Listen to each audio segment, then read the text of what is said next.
Queridos discípulos de la palabra, cada día que amanece yo lo leo como un signo de la misericordia de Dios. Muchos queremos ver los signos de la misericordia de Dios y ese es uno. Me pude levantar, pude contemplar un nuevo día. Dios me regala un día más para trabajar en mi salvación personal. Esa es la principal bondad que nos regala el Señor en este día y cada día que nosotros despertemos. Su misericordia se muestra ahí. Bienvenidos, queridos discípulos de la palabra, al día 26 de febrero, lunes de la segunda semana del tiempo de la Cuaresma. Hoy el color morado, aunque hoy tenemos un santo de los padres de la iglesia. Los santos padres de la iglesia fueron aquellos obispos, aquellos que lucharon, defendieron la fe y anunciaron los principios del evangelio después de los apóstoles hasta el siglo VI de la iglesia, ya del cristianismo. Bueno, pues uno de ellos hoy, San Alejandro. San Alejandro fue un hombre muy culto, nació él hacia el año 250 después de Cristo, y un hombre muy culto, un hombre muy versado, pero también un hombre muy servidor, un hombre que le gustaba la doctrina, le gustaba enseñar. En el año 313, año en que el emperador Constantino firma el famoso Edicto de Milán, cuando permite a la iglesia, cesan las persecuciones contra la iglesia y permite su libertad de expresión en el Imperio Romano. Ese año a él lo nombraron obispo, patriarca de uno de los grandes patriarcados de la iglesia primitiva, el patriarcado de Alejandría en Egipto. Allí se preocupó él por dos cosas. La primera, por formar muy bien a los sacerdotes, al clero de aquella época, por formarlos, por educarlos. Y segundo, a luchar contra un error de fe que por aquel tiempo tenía mucha fuerza. Era un error contra Cristo, una doctrina contra la divinidad de Cristo llamada el arrianismo. Su promotor, un monje arrio, tenía mucha fuerza esa doctrina y él luchó contra esa doctrina incluso en el concilio de Nicea. Él se encargó de preparar muy bien a quien fue su sucesor allá en Alejandría, que fue San Atanasio, y San Atanasio fue el gran batallador contra Arrio. Defendió la fe, defendió los principios y logró que en el concilio de Nicea se condenara esa doctrina arriana. Bueno, así creció la iglesia. Nos encomendamos al Señor en este día y nos encomendamos a la Santísima Virgen María, nuestra Madre. En el nombre del Padre, y del Hijo, y del Espíritu Santo. Amén. Queremos pedirte, amado Señor, que envíes tu Espíritu sobre nosotros. Queremos pedirte que con tu gracia nos acompañes, Padre Santo. Danos tu Espíritu para que con su luz nosotros seamos capaces hoy de acoger, de trascender, de vivir esta palabra que tú nos vas a regalar, Señor. Esta palabra que nos llama a ser auténticos hijos tuyos, a ser seguidores de tus principios y a vivir, Señor, de acuerdo a aquello que nuestro Señor Jesucristo nos ha regalado.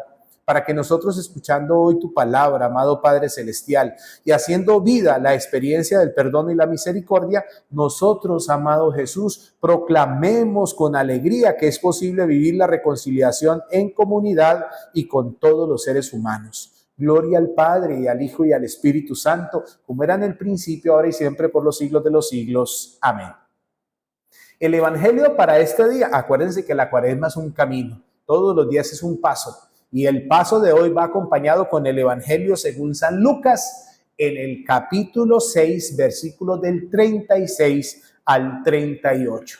Ese es el Evangelio. Si tú escribes la cita bíblica o si la buscas en tu Biblia, busca en el Evangelio de San Lucas en el capítulo 6, versículos del 36 al 38. Nos dice el texto para hoy. En aquel tiempo dijo Jesús a sus discípulos: sean misericordiosos como su Padre es misericordioso. No juzguen y no serán juzgados. No condenen y no serán condenados. Perdonen y se les perdonará. Den y se les dará.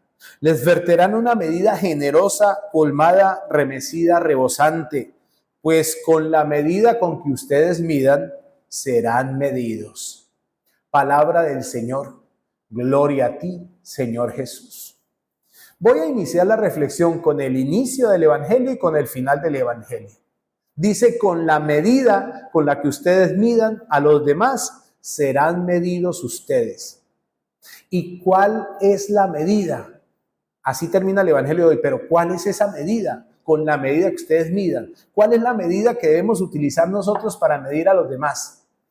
Lo que dice al inicio del Evangelio: como es el Padre, Es decir, nosotros debemos ser misericordiosos como el Padre es misericordioso. La medida de misericordia que nosotros debemos usar con los demás es la medida de misericordia que Dios usó con nosotros. Y así lo mismo las otras invitaciones. Nosotros debemos juzgar con ojos de Dios, no con nuestros ojos humanos, que a veces miramos mal, sentimos mal de los demás. Nos dejamos arrastrar de nuestras pasiones y de nuestros sentimientos netamente humanos. Y eso no está bien. O sea, tenemos que mirar al otro con la misericordia con que Dios me mira a mí. Aquí el texto dice, no juzguen y no serán juzgados. Si yo pudiera cambiar el texto, digamos, si estuviera al libre arbitrio, esto es una reflexión nomás. Si yo pudiera cambiar el texto, escribiría, no juzguen, así como Dios no los ha juzgado, sino que los perdonó. No condenen, así como Dios entregó a su Hijo y no los condenó, no se perdieron para siempre porque el Hijo no permitió que se condenaran. Dice, perdonen como el Padre por Cristo y por su sangre preciosa derramada en la cruz los perdonó. Yo siento, mis hermanos, que es la interpretación de este texto así. La medida que debemos usar nosotros con los demás es la medida que el Señor ha tenido con nosotros. No es sino que tú y yo nos sentemos de verdad a reflexionar la vida coherentemente, objetivamente, y mirar que en la vida han sido muchas más las bendiciones recibidas del Señor que las situaciones difíciles. Entonces, cuando uno nota el paso de la mano de Dios por la vida, así mismo tiene uno que actuar con los demás. Eso es lo que nos enseña la palabra. A eso nos está llamando el Señor, a tener una medida como esas. ¿Sabes cuál es la medida del amor? La medida del amor es amar sin medida, perdonar sin medida y tener una misericordia desbordante. En el nombre del Padre, y del Hijo y del Espíritu Santo. Amén.